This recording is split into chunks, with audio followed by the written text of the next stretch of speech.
Good evening, everyone, and welcome to Life Groups once again. We've had a bit of a summer break. We had a couple of months off, but we are anxious to get back into the swing of things. And so I say, as pastor, thank you to everybody for coming across this city tonight, going to your respective life groups, different houses. And thank you also to our guests. We appreciate it so very much. Any guests that are with us tonight, we hope that you enjoy the fellowship and the snacks and even this devotion this evening. And again, thank you for being with us. Let's jump right into it. And let's talk for a few moments tonight on this thought of God's desire. Now, if you were with us on Sunday, this past Sunday during the 11 o'clock service, you'll know that I preached a message on dying and death and building a relationship with God and how we have to have that altar experience. We've got to have that place where we go to God every day and we submit to Him and His will becomes ours, and we develop a relationship and we walk with Him and we talk with Him and so on.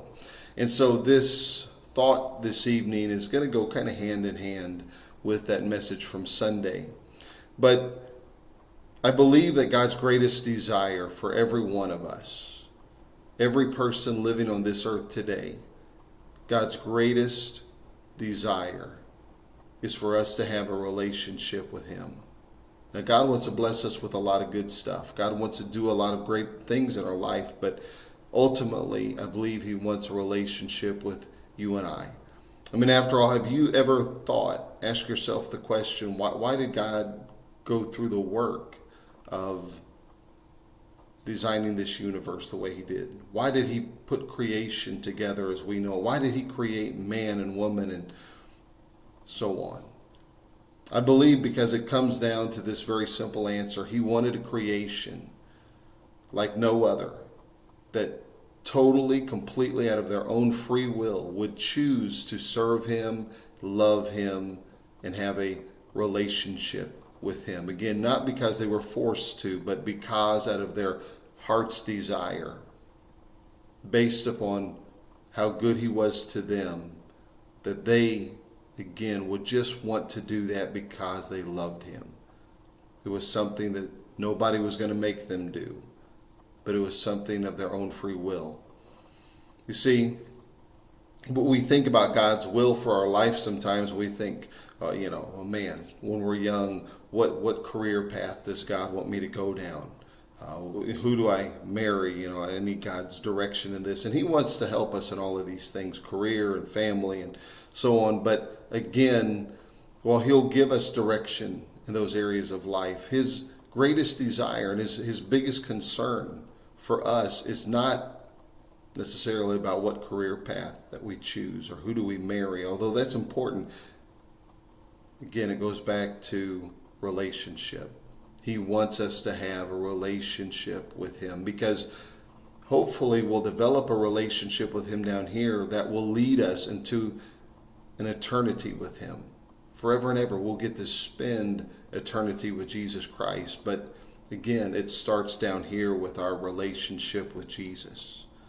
As a matter of fact, at the end of time and on our final judgment day, God isn't going to be concerned about, and He's not going to judge us on what kind of job that we had, how much money that we made, how successful we were in our career, how good looking we were, how in shape we were, how much did you exercise, or how many friends did you make, how smart were you, how many degrees did you have, and all of those things are great and fine, and they make life maybe sometimes a bit more smooth and a bit more enjoyable and so on. But the main thing that He's going to be concerned about is, did we have a relationship with Him?